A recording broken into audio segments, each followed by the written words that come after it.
Thanks for downloading Pave the Way Podcast. On this show, your host, Greg Helbeck, interviews the top minds in real estate, business, and personal development to help you crack the code so you can grow your business and, more importantly, grow your life. Get ready for another game-changing episode.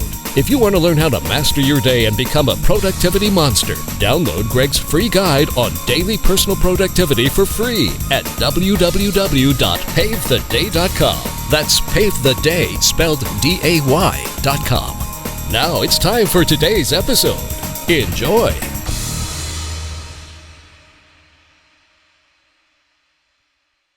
Back to another episode of Pave the Way Podcast. I'm here with my buddy Michael Singletary out of the Austin, Texas area, and I'm really excited to have him on. We're going to talk about how he got started, what his business looks like down in Texas. He's doing some big things, and then we're also going to talk about really, success when it comes to skip tracing, having solid data, and cold calling and texting sellers, because Michael is an expert at that. So, Michael, thanks so much for coming on today. I'm really looking forward to our conversation. What's up, man? Thanks for having me.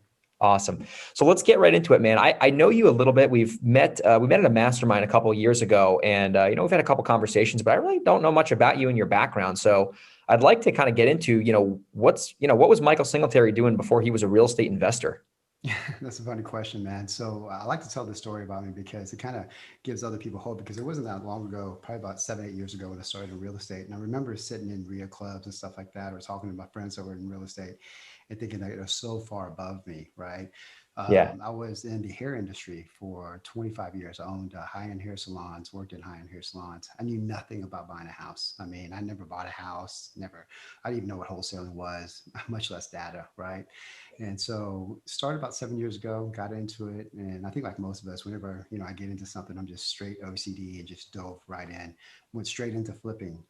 So we started flipping houses in Austin. And it was a high ARV area. So I did that, but it didn't really serve my needs, man. I don't know. It was just super stressful. I just wasn't overly happy. I didn't like my life at that moment. Right. But then I just try to pivot and try to find something else. And because my ultimate goal has always been, can I work off my laptop in another country in the summertime with my kids? I have 3 small kids, and that's super important to me to have that type of flexibility.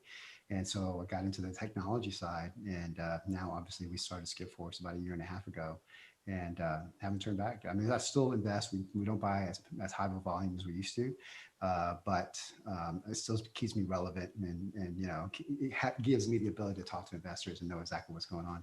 Yeah, no, that's awesome, man. So it's funny you bring up Austin, Texas. Larry Higgins and we did a deal in Austin a couple years ago, and I'm telling you what, we made a good amount of money on it, but I was blown away with how expensive real estate was in Austin. It was on Elmira Street, somewhere in Austin. It was kind of in the hood. I actually drove by there. East side, and right? Yeah, this little dump house, like the ARV was like in the 4s or the 5s. And I'm like, what the hell? Austin, Texas. And now obviously that's, it's almost getting to California prices. So when you're doing deals in Austin, what can you do at least to really separate yourselves from a lot of the other competition there? Because not only do you have a lot of investors in Austin, but you have a lot of savvy homeowners who know what their properties are worth. So what do you guys kind of do when you do deals in that area, maybe on the marketing side and then on the exit strategy side, to maximize your profits and at the same time, get properties, at a good price from the right marketing? I mean, that's a great question. I mean, truth be told, we're really not in Austin that much any longer. I buy in the outskirts, but Okay. I buy mostly in San Antonio now. But when we're buying a lot in Austin, you really had to maximize the deal. Just like you said, like that house that you bought, how many years ago was it? It was 2.5 years ago. Okay, it's probably worth 500 now, or something crazy, right? The dirt. I mean, we bought a half-acre lot of dirt for $500,000 and build condos on it. So in Austin, you really have to maximize the square footage. You build on the back called a ADU. It's kind of like a flat or stuff like that, where you buy the front house pretty much at retail so that you make the money on the back end, because that goes for $300, $400, $500 a square foot, right? And so you could build for, 175, 200 square foot. So that's how you have to really be creative. When we were here, we were doing super high-end flips, new construction. They're all 7 figures, super stressful. And whenever I was always worried about the turn, right? I think like everybody was, and we thought this was it, but obviously it isn't, because it's still just going crazy.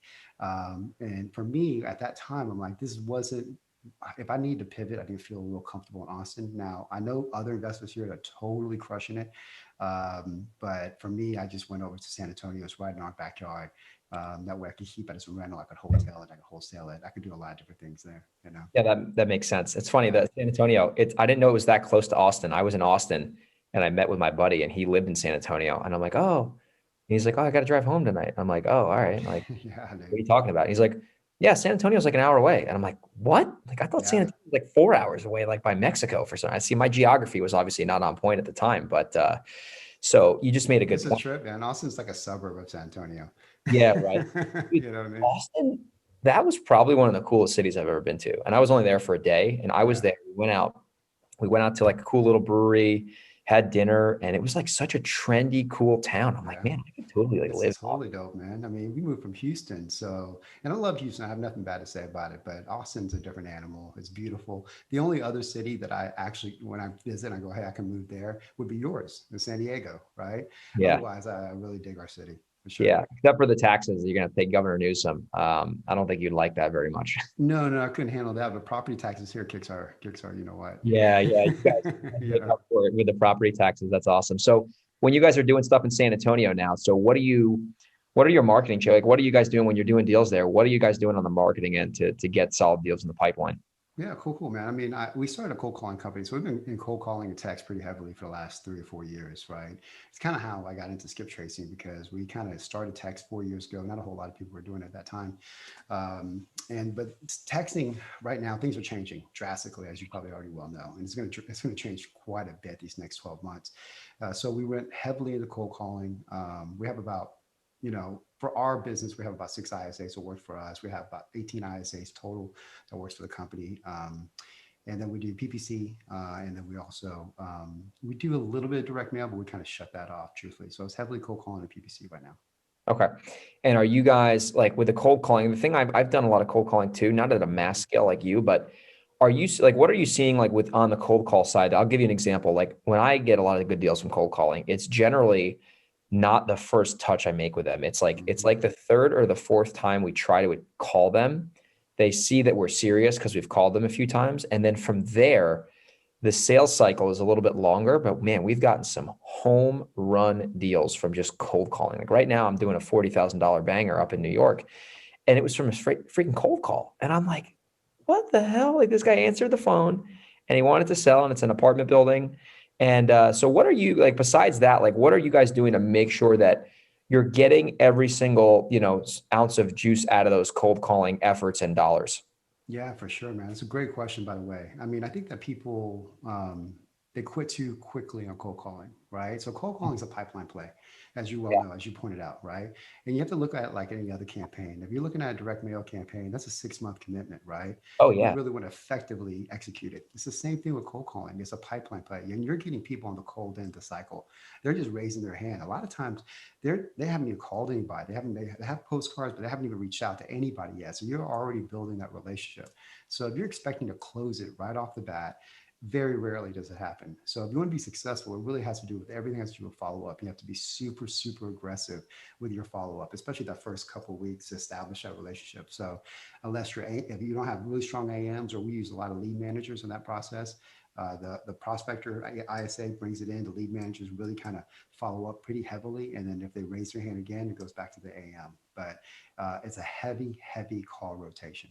For sure. That's a great answer, man. That's so actionable too. Cause I think a lot of people listening right now, if they're cold calling, they don't execute the strategy like the right way. I wouldn't even say effectively, but they're going out there, their contact rates, like 9-10%. And then out of that, whatever, they're like, oh, they got one lead. And it's like, yeah, if you look at it, like you're just filling up that funnel with potential opportunities. And then once you have that funnel filled, that's when you really go in and actually sell eventually. People think that, I think a lot of the gurus, Michael, they paint this picture. Oh yeah, you're going to call a list and then you're going to get someone who's desperate right away and they're going to just give their house away. And listen, that happens once in a while, but that's definitely not the common. The norm, man. Just like No. you said, it's not the norm. You know, nobody's going to go, hey, yeah, just take this for 50% or whatever the case is. And when they do, you know, it's really a POS. You know what I mean? It's Oh bad. yeah. It's way worse Yeah, than you they don't make it want out it. to be, It's right? title. I mean, paint carpet, but you go there and literally this happened. It was like the whole thing was fire damage, right?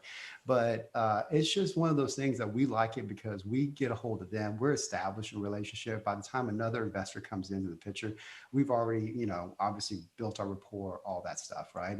And typically the sales cycle is about 2 or 3 months. I mean, Yeah. and we when we onboard people to our cold calling service, we haven't gone live with it yet. It's going to be called ISA Pros.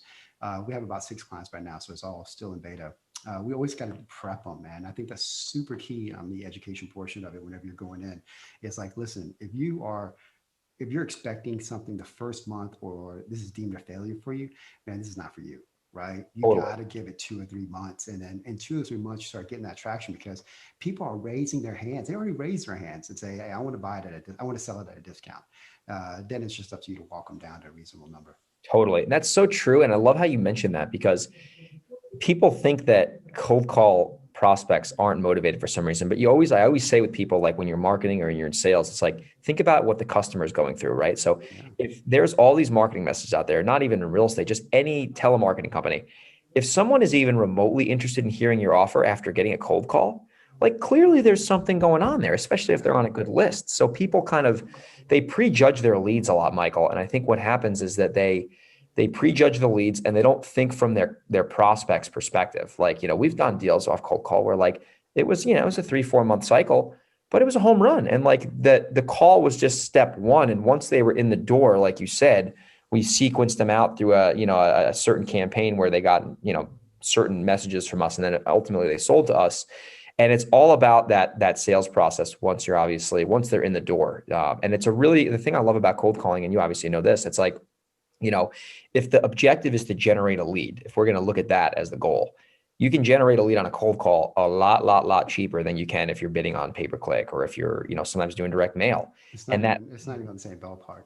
yeah, it's not even the same ballpark. Yeah. Essentially, you're getting to the same goal, but it's a lot cheaper. So you can ultimately, scale it up a lot better because it's just you got to put more gas, on the fire. So Yeah. yeah, The key, that's great. just going back to the key is your team, right? I mean, if you're a solo guy, it's kind of tough because your pipeline gets filled up pretty quickly. And like most of us, most of the sales guys, we can't stand follow-ups, right? I mean, it kind of falls through the crack. We just don't. And automation doesn't really work, right? You can like put some automation in there, but it's best when you have somebody talking to them. So you got to get a leads manager in, and that's going to really kind of change the game for you. That's so true. It's so I was talking on the phone with a friend of mine the other day and we were like, he was asking me about my follow-up system and he's like, yeah, what automated system? I'm like, I don't really use an automated system, man. Like I have my assistant, like or my lead manager. She does a really good job of, we identify the prospects. We kind of score the prospects, just like you score the data, which we'll get into in a minute, but we score the prospects and we communicate with them manually based on where they're at, because everyone is always going to appreciate that human touch. Yeah, you can get a couple here and there on automated sequences, but at the end of the day, like when someone is calling someone and they remember the conversation they had prior, that's where a lot of the value is built in that sales process. Cause it's not like they're just going through some big system and they're pressing one to talk to whatever. It's like a more of a relationship approach. And that gets us a lot more business than our competitors, Absolutely, man. Absolutely. 100%. We always follow up with what happened to that next. And then we always it's really short and sweet. I mean, I tell every one of our LMs is super simple script. What has anything changed from the last time we talked? Yeah. And that's Love it. So true. Yeah. It's so true. And then we just go on from that, from whatever they say. So, Love it. so yeah, I mean, our cost per contract, when it was direct mail in our market, it was about 4,500. Cost per contract for cold calling is like 1,500. It's like I said, it's not even the same ballpark, right? Yeah, no, it's so true. And it's because of those economics. It makes so much sense. So that transitions into exactly what I wanted to go into now. So Skipforce, I'm a client. I've used them a lot. They have phenomenal data and their pricing is amazing. So I want to get like the backstory on Skipforce, man, because I remember one day I found out you started and I'm like, oh, that's dope, dude. So give me the backstory on it, man, because it really, I'm serious. It really is a lot different than all the other companies out there because of you guys, some of the things you offer, which we'll get into. So how did that start? And like, I mean, I'm just blown away by the quality of the data and everything about it. That's awesome, bro. I appreciate you. First of all, I appreciate you being a client because, we started about a year and a half ago. And so we source it from a different source than everybody else, like literally everybody else. And it's a blessing and it was a curse at the beginning, because when we delivered it, the data came back. It was so different that people were like, what the heck is this, right? And so we had to kind of repackage how we delivered that data. Kind of in the context, how it started was that I was heavily texting. I was paying a premium for skip tracing. And then I'm thinking, man, there's got to be a better way, like all of us, right? I mean, I'm unemployable. I've never really had a real job. I've been a serial entrepreneur. So I'm always like, that's my mindset. Like, probably like every single person watching this thing is like, how do I find a better way, a more cost-effective way of doing this? Because I'm spending a buttload on just skip tracing. So we just kind of dived super deep into it. At that time, I had a partner who was a data scientist, and we just dove super deep into it. And we're able to source it straight from the carriers. And so what makes us different is that we're able to rank our numbers, and we can even tell you the time of day that phone number is most active. We call it the optimal call window. So it really shows our clients that, hey, listen, this data is different from everybody else's. It comes from a different spot, and it produces. And that's really key, right? I mean, it doesn't really matter what you say. If the data is bad, it doesn't matter. And so we've been very, very fortunate that we fine-tuned it. We had some ups and downs at the beginning, there's no lie, but we really fine-tuned it. We found a way to really deliver a good product to our customers. That's awesome. So go into that a little bit. So you score the data, and like, what do you mean by that? I'm sure some listeners are like, I've never heard of that before. What the heck does that mean? Yeah, man. So we've scored on activity for the last 12 months. So we're not going to serve you very well is that for a super vacant list that people are dead for, over a year, right? Like if I put my dad's name in there and all his information, I don't care how exact it is, I'm not going to get anything back because he's been deceased for like 3 or 4 years, right? So how we do is the activity level attached to that prospect for the last 12 months, and we can score it from A to K. The higher A is a higher graded number, so that type of stuff, and even the call window is the same thing. Everything we scored from activity the last 12 months. That makes a lot of sense, and it's interesting you say that, because I run into that sometimes where we get these prospects and they're just abandoned disasters, and it's like, I have hired genealogists before to like find people, and it's worked.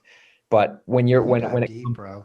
Dude, it's Yeah, crazy. you're awesome, man. How you run your stuff is awesome, man. Yeah, dude, it was actually that deal in Austin. I had to get a genealogist involved because I didn't know. I think there's 21 heirs. We did like 11 heirship affidavits because there's some more siblings. Sweet. It was insane, I dude. think you It was told like, me about that one actually. dude, it was ridiculous. I felt like a detective when that thing closed. I was like, it took a year, dude. The cycle was a year. Like we call it, we rehabbed the title because the title was all jacked up because of the estate or whatever. But Yeah. so it sounds to me like skip force when it comes to like the calling window, which when someone's pulling, let's say they just pull an absentee, like it's just an absentee owner list. They've owned the property for, 5 years.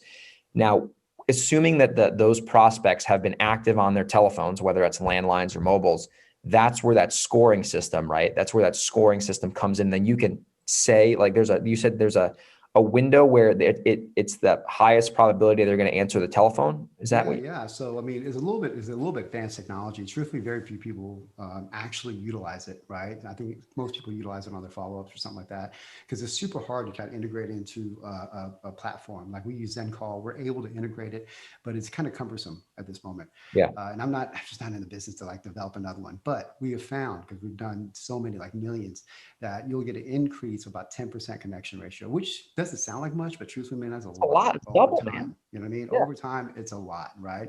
But the problem is it is an extra step, and most people do not like that extra step. But it's super cool technology. It's definitely beneficial. There's no doubt about that. That's awesome. Now, what would you say, like you obviously work with investors nationwide, and I'm sure probably some other industries at this point.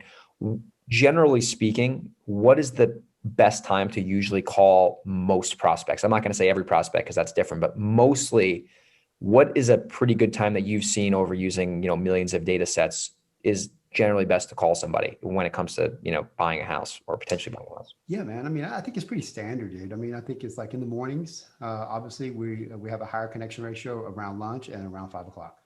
Yeah. I mean, it's usually when people are off work. you know?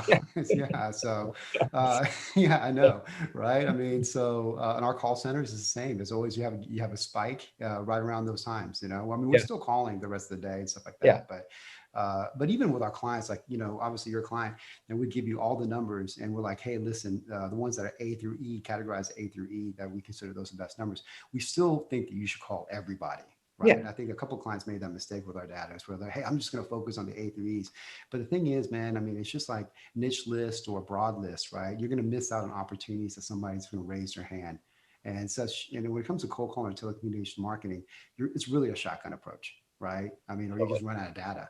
You know, it's Oh just, yeah, especially with texting. Especially yeah. with texting, it's like you can literally motor through, 1,000 freaking numbers in an hour. And Yeah, now you're so like, oh, yeah, man. Cold calling, same thing, man. I mean, that's like awesome. 2,000 a day or something like that. I mean, texting about an hour for sure. Especially delivery ratio is just like, man, it's just taking a hit right now. Oh yeah, that was actually my last segment I wanted to cover before we start to wrap the show Yeah, up. yeah, What sure, sure, man. What are you seeing now? Like let's tell you what, man. I had a 10-to-1 return on San Diego text messaging. I made a fortune from it. However, I knew that at least in San Diego, the way that I was doing it didn't seem sustainable because I was like, all right, I'm making a lot of money, but like, like it just it just started changing. Like, and then at a time before I actually turned it off in San Diego, it was taking me 3,000 texts to get one lead because it was just, obviously it was about like 500. And then it slowly got worse and worse and worse and worse. So what are you seeing? I mean, the time we're recording this, it's April of 2021. So, I mean, if this is, in the future, it might not be as relevant, but like as of today, like what are you seeing right now with text messaging? And then what solutions do you potentially have for people who want to still make that a viable channel? Hmm. So I've done some research on this, not enough to where I probably could like go too deep into it. I do know that within the industry, the carriers are changing how they're delivering texts, and they're obviously flagging, and cold calling through, they're flagging numbers, or flagging delivering systems that are sending out a mass amount, right? That's why there's a couple of providers or platforms right now that are having a lot of troubles in delivery rate. And I think that moving forward, what they're going to do is that you're going to have to register your company to be able to send out massive volume, right? Of a cold prospecting on a cold prospecting. There's a terminology for it, but I don't want to go into it because I'll probably butcher it or something like that.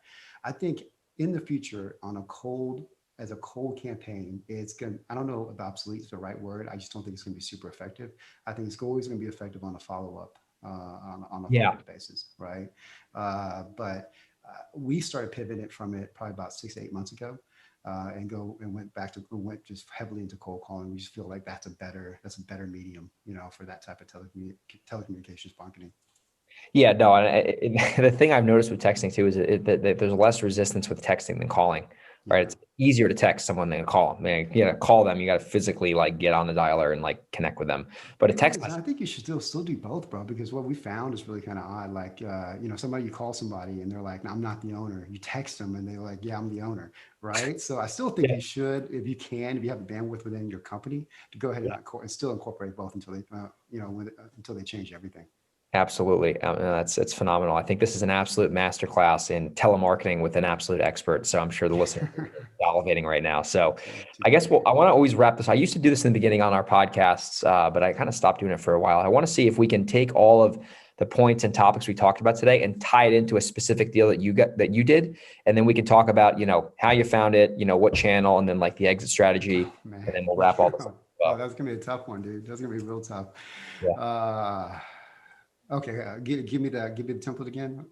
So like a deal you've done in the last, 3, 4, 5, 6 months, and then how you found it, the general scenario with the house, nothing like, doesn't have to be like a Okay. novel, I and then the mean, strategy and, profitability or rental, yeah, whatever. man. Ours, I mean, truthfully, we are wrapping everything up on the retail side. Like, we are just kind of exiting that 100%. We're doing almost 90%, 30% wholesale, the rest wholesale. And our hotels our return on hotels kind of crazy right now. Oh, So okay.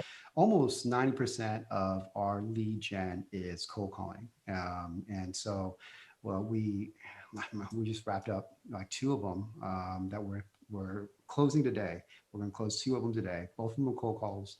Actually, I'm sorry, not true. There's one person, he has two houses, they're both renters, and he wants to get rid of it. And we got a hold of him. And the thing is, you're gonna have to excuse me because I'm not really in that. Yeah, that you're not involved in it. No, Yeah. I'm not involved at all, man. I mean, not at all anymore. I literally go when is closing and I sign the papers and send the money, and that's about it. But I don't even sit in the meetings as much anymore. I'll sit in every once in a while. But from what I understand on this one, he couldn't get rid of it. One's going to be really a tough one, truthfully, because it's a couple of elderly people and they're paying super low rents. And I do that. These deals break my heart, man. You know what I mean? These deals like totally break my heart. And so we've already talked to them. We're like, hey, we're literally closing tomorrow. I think it's either today or tomorrow. And we're going to go, how much time do you need? And what I mean, how much time you need to get your stuff in order. There's no other way because they're asking to stay and stuff like that.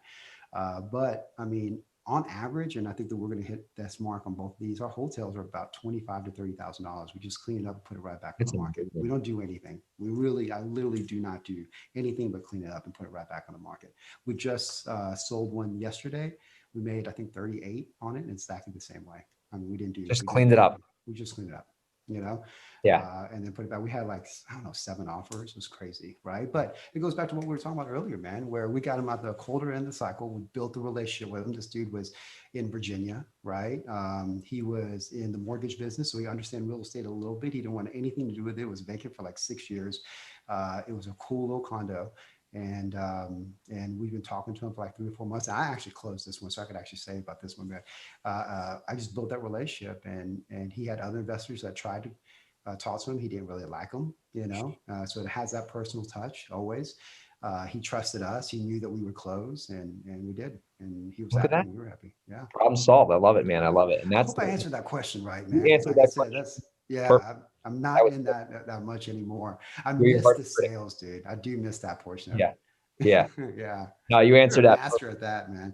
Yeah. No, for sure, man. It's all about the relationship at the end of the day. No matter how you get in touch with them, I think cold calling is a great way to do it because it's gonna be a lot cheaper. So, and it's very scalable. So, I think people know that by now. So, Michael, I mean, as we wrap the show up, what's the best way for them to kind of check out SkipForce? I mean, it's a great product. I use it. I wouldn't back something I don't use. So what's the best way for them to kind of get plugged in? And what kind of services besides skip tracing do you guys offer? Because I know you have some cool stuff at SkipForce. Yeah, man, I appreciate you. We're working on some pretty cool stuff. I mean, obviously, we have the cold calling service that I say pros. SkipForce, we have a membership portal there where we're able to give investors access to 8 cents data for $49 a month. This month, I don't really believe in that whole long contract. You know what I mean? Where you're negotiating with some of these skip tracing services, man, where you're to kind of sign on for something for a year, right? Yeah. We feel hey, we want to provide a service of value. If you don't like it, man, no hard feelings right out of that. Otherwise, you could do just a standard pricing, which just starts at 12 and goes down to 8 cents. The quality score, call window, all that stuff goes with you. DNC scrubs is included as well. Other than that, man, I mean, we're open, obviously, any affiliate relationships and stuff like that. And you're able to white label it as well. So we have a very standard pricing structure on white label, has everything to do with volume. Awesome. Sounds good to me. Anna, I know you're listening to this. So if we can put skipforce.com in the show notes. And then Michael, what's the best way if people wanted to get in touch with you? We'll make sure we put that in the show notes as well. Yeah, for sure, man. You can type Mike at skipforce.com. Michael Singletary on Facebook. I think that's what it is. I'm not on Facebook that much anymore. But yeah, me neither. It's a freaking zoo over there. Is it really? We're trying to run ads, man. Ads are tough. Oh, there's a lot of people running ads on Facebook. Holy cow. Yeah, the ads are tough right now, man. With the changes they made on Facebook, it's man, it's hard to target, Yeah, it is, dude. It is for sure. So we'll make sure we have that. Mike at skipforce.com. We'll have that in the show notes. Sure. Michael, thanks so much for coming on the show, man. I had a blast catching up with you, and I'm appreciate you, man. Checking out SkipForce from this interview. Awesome, my friend. Appreciate you. Thanks for listening to another episode of Pave the Way Podcast. We hope you got value from today's episode. Make sure you download Greg's free guide on daily personal productivity for free at www.pavetheday.com. That's pavetheday spelled DAY.com. If you have any questions or want to reach out, head over to www.pavethewaypodcast.com. We'll see you on the next episode.